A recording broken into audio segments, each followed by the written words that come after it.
actually changed my title, so I'm going to talk about research rather than universities and the international development agenda. And what I'd like to do is very, very quickly just think about how DFID, the Department for International Development, how the programs that DFID do work. And this is the same for other development agencies. And there are a number of approaches which are taken towards putting programs on the ground in different countries, either through governments with bilateral agreements or with many different donor agencies all working together. And you can see here some of the issues which are to be considered when DFID's thinking about setting up a program. And actually there's a need for evidence at all stages of these processes to make sure that we do the best thing and we get the programs working as effectively as possible. These are the current issues in DFID, and I thought I'd show you these because then you'll understand some of the pressures which we pass down to people that we're working with research programs. And one of the really big issues at the moment is around value for money and the impact of aid. And that's become probably the major discussion point with many partners. What is the value for money? How do you measure value for money? And honestly, the short answer is we don't know how to measure it. And we're learning as we go along, and we need lots of help from people to think about what are suitable and sensible value for money measures, and how do we measure the impact of our spend on the poor. Because it's all very well to say, well, we distributed this number of bed nets, or we had this number of textbooks, but actually, is that really impact? And how long does it take to get impact? And we know when we look at research that it takes about 17 years on average for research to have any sort of impact. How can we speed that process up, and what can we do to learn from what other people are doing? There's also some issues about new donors, and we've heard a little bit today about China, but China is a very big donor emerging in the international development scene. How are we going to work with them? And how are we going to work with other emerging economies? Some of the Gulf states are beginning to be increasingly involved in international development, and there was a very, very interesting article in this week's Lancet, I don't know if anyone saw it, about how to bring Islamic scholarship into getting polio eradication really nailed. So there's a whole lot of new issues that we need to think about, and all of that needs evidence, and it needs working with policy, with academics and with practitioners. We've also got to think as well about how we work with foundations, which are increasingly more important. And the Gates Foundation is a massively important player. Bill Gates can phone anybody he wants in the world at any point in time and tell them what he thinks should be going on. And at a meeting in Seattle last week, which was to do with the development of new technologies for health, he was saying what a wonderful government the UK government is, because it's committed to its 0.7% for spending on overseas development, although that didn't get into the Queen's speech. And then he was saying how bad the Dutch government were, because they were cutting back. But actually the Dutch government is already over 0.7% of GNI, and it's cutting back to 0.7. So there are lots of issues going on and lots of people with opinions. One of the big things with the current coalition government is about how we work with the private sector and how we leverage from the private sector. So these are some of DFID's priority areas, and I think probably everybody suffers the same in large institutions and small, that priority areas are very easy to gather and very, very difficult to drop. So we have far too many priority areas, and nobody ever says, what should we stop doing? So evidence should come in there, really. Why do we need research in international development? And we know that many of the advances that we've seen have been resting on evidence from research which has happened sometimes quite a long time ago. And the best researched areas are often the areas where there's been the biggest progress. So if we look at vaccinations and child mortality, these are areas with high levels of research. Across DFID, we fund lots of research, not just health, but in economics and growth, agriculture, climate, environment, and so on. But in health, we're probably much better served in terms of the background for research. But we still have quite thin knowledge about what works, whether it's new products or innovations, or how we actually put what we know works into practice on the ground. If we don't have research, development will go backwards. We've got pathogens developing resistance. We've heard lots today about TB. There's also malaria and all the drugs that were available for malaria which no longer work. And we've got a group of drugs for malaria called artemisinins which are working at the moment, but we've already detected resistance to those in Thailand and Cambodia. What's the next generation? What's coming up next? We know that new diseases emerge, and we've got a new influenza virus that everyone's worrying about. What else is coming out there? And we've zoonoses, what's coming from animal reservoirs. And we also know that natural disasters and shocks can have a devastating impact, and we need research about how to deal with those. We need more research, as I said earlier, to understand how we deliver effectively. And we also need to understand what are the key development questions so that we can support policy choices. Because we're very good at knowing as researchers what we want to research, but it's not necessarily what policymakers want to hear the answers to. And how do we make sure that we get those sorts of questions researched? In the Department for International Development, we have a division called Research and Evidence Division, and our responsibility is really to try and make DFID more systematic in its use of evidence, and you can see our mission there. The aims of the research programme are really threefold. First of all, to develop technologies that are going to have an impact on poverty, and we've heard about GeneXpert. My team have been funding that development work on GeneXpert. We're also funding the TB Alliance to develop new drugs, and ERAS for developing new vaccines. That's just for TB, but there's a lot of other technologies which are being developed, and our agricultural colleagues are doing the same with drought-resistant varieties of seeds and other varieties which are able to withstand flooding, and other types of products which have got enhanced vitamin A content and so on. We also need to have better and more cost-effective ways at delivering aid and development assistance, and DOTS came out of quite a lot of research. A lot of the research which is ongoing at the moment is looking at how do we best develop antiretroviral therapy for people with HIV and AIDS. How can we do that the best way possible? And we also need, as we've said, to understand about the policy and the context for delivering.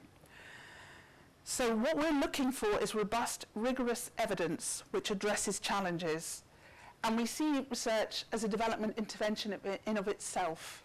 Capacity building comes from doing the research, and also in many cases, much of our research is done in health, where there is no health system working at that point, or a very ineffective health system. So the research program actually has to develop a health system first, before it can then get on with doing the research it wanted.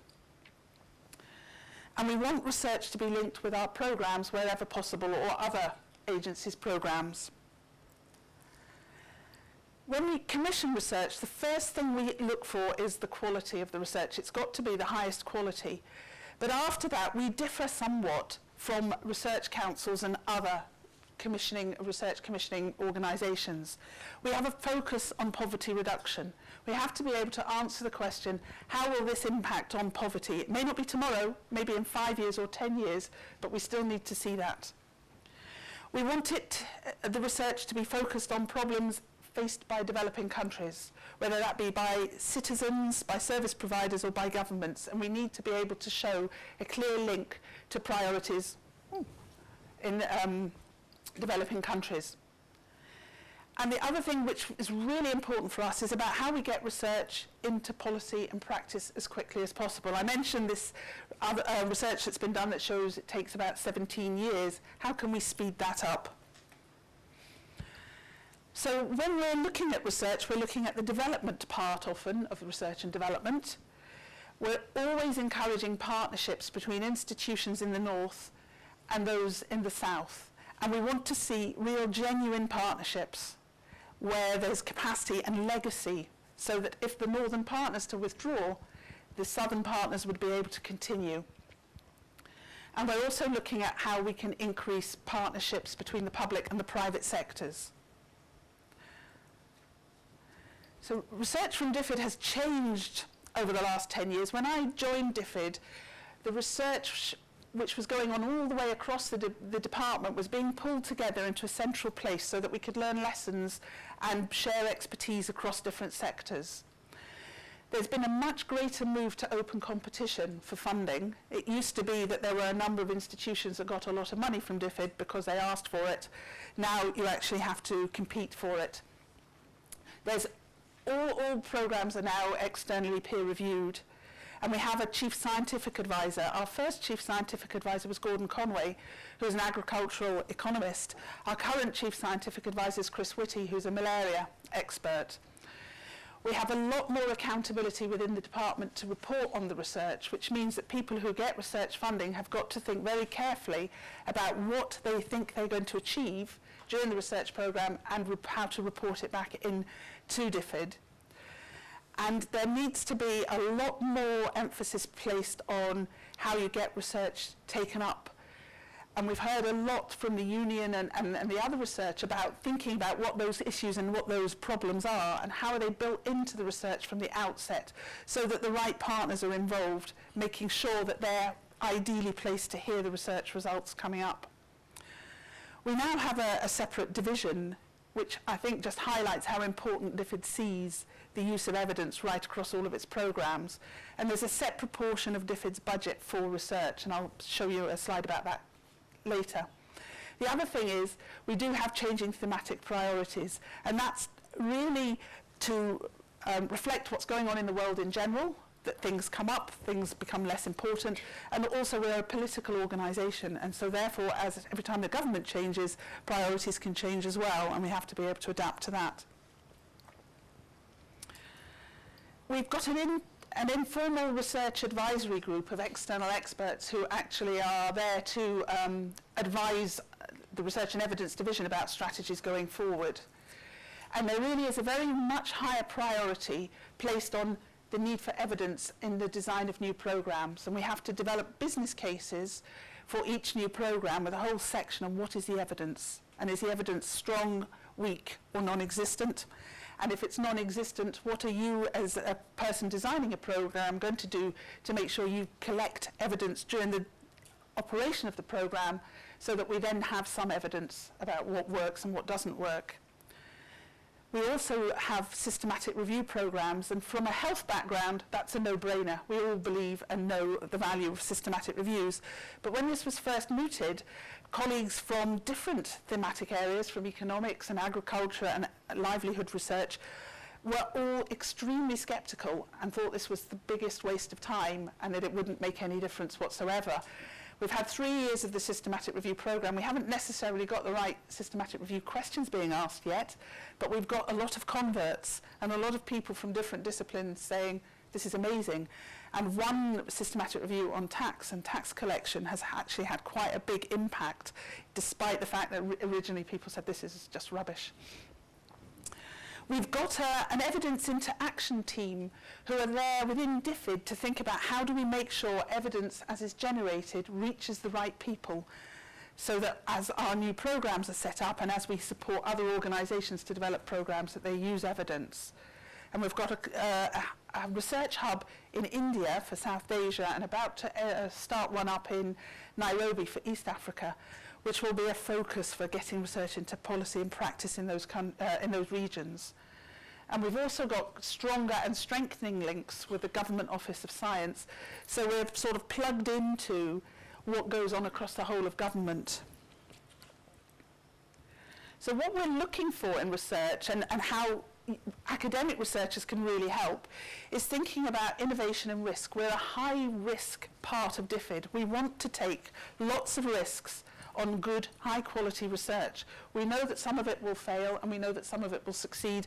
We know there'll be unanticipated outcomes, and sometimes the thing which we think is least promising is going to be really promising, and vice versa.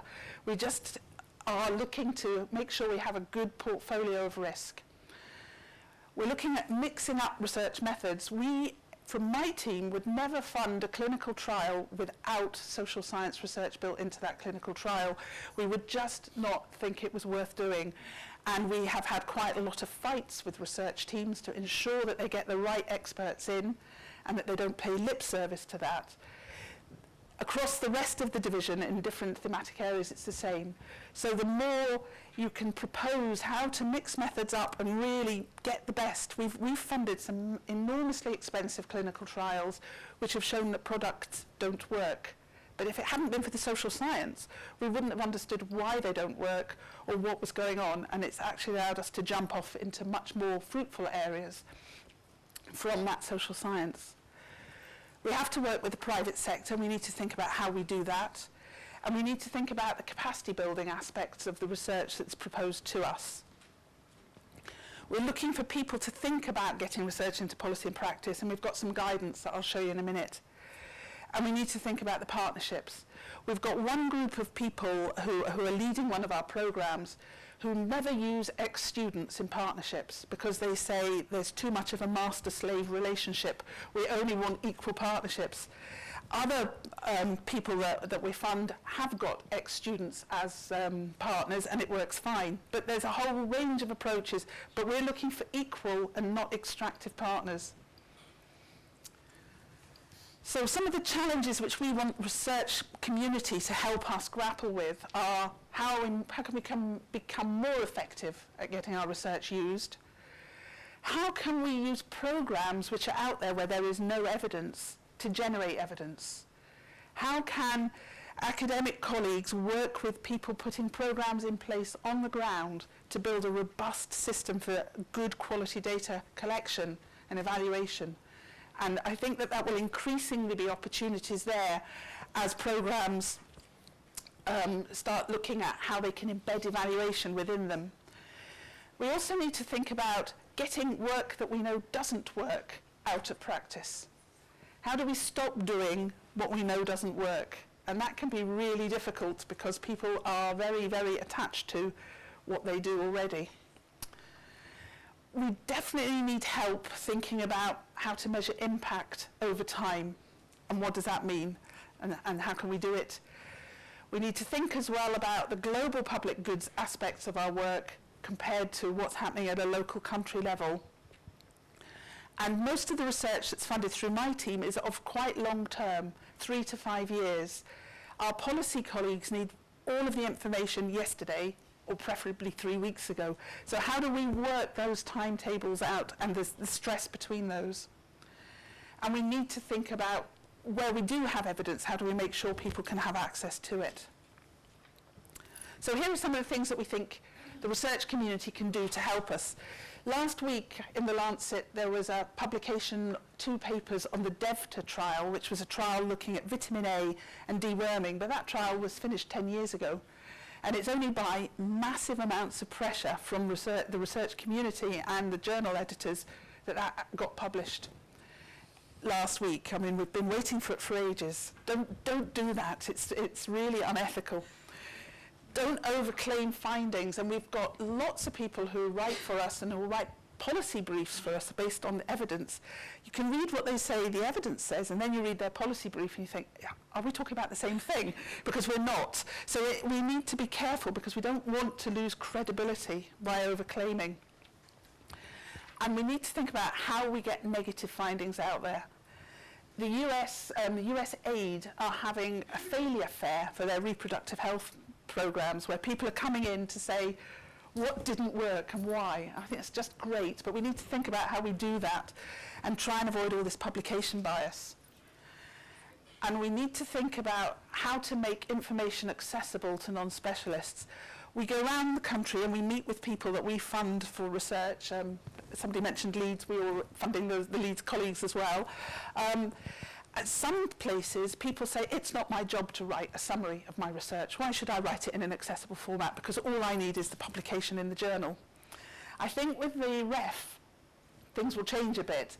But we do need to make sure that those attitudes are not there and people really think it's part of their job to make sure non-specialists can understand their findings. So here are some of the other things as well which we think you can do and help. I said before that we have about, that Diffid's funding for research represents a fixed proportion of the budget, and last year it was 2.6% and this year it's 3%. So we've got an increasing budget in DFID anyway, as we work towards the 0.7% of GNI, and of that, the proportion for research has gone up too. So there is a high commitment to research from within DFID, and you can see where our funding went. About a third direct to UK institutions, a third to other mostly developed country and international institutions, and roughly a third to southern institutions. We would like to see the balance to the south going up. We'd like to see more going south. And we provide funding to a number of different organisations. We might do core funding to international research organisations. CGIAR is the consultative group of international agricultural research, and ICDDRB is a research centre in Bangladesh. We fund product development partnerships to develop new technologies. We fund directly research programme consortia, which are groups of 3 to 5 partners with a lead institution anywhere in the world, and partners in 3 to 4 developing countries. And we also give other direct funding to organisations. TRACK is about artemisinin resistance, and that's going to the University of Oxford. LabLight is looking at the provision of antiretroviral therapy through the MRC Clinical Trials Unit. So there are opportunities for direct funding as well. We work closely with the UK research councils, and increasingly so. And we also do collaborations with other donors. So these 2 examples here, one is Saving Lives at Birth, which is joint with the Gates Foundation, USAID, Grand Challenges Canada, NORAD and the World Bank. And the other one is a health research capacity strengthening programme, which we've jointly with Wellcome Trust. So there are lots of different partnerships, but lots of ways that individuals working in research in universities can become involved, either as partners or as associates on the programmes that we're funding. And we don't have any particular preference for a particular institution. What we say is, here are the research questions we want to answer. Who's best placed to answer them? Let's see what bids come in. Most of the consortia that we fund have got NGO partners as part. In one case, we've got a consortium being led by an NGO with academic partners as well. But we're always asking, what's the value added and where's the value for money for DFID? We'll look at the aims and then decide who is going to be the best group to deliver that particular research that we're looking for. And one of the things which we're really very keen to make sure we don't fall into the trap is to look at research uptake does not cross the barrier and go into advocacy. So I mentioned earlier we've got research uptake guidance. It's not yet been published on the DFID website, but it will be within the next 2 to 3 weeks. But this gives some guidance about how we expect research programmes who are working with DFID to think about how to make sure their research is taken up by the people who most need to know about it. And all of our research is put onto this website, which we call DFID, or Research for Development. And it's getting a large number of hits, increasing numbers from southern institutions as well. We aren't able to put peer-reviewed copyright papers onto DFID, but we can put links to the journals. But anything else that can be open access, we put here. So it's a great repository for information. Okay, I'll stop there. Thank you.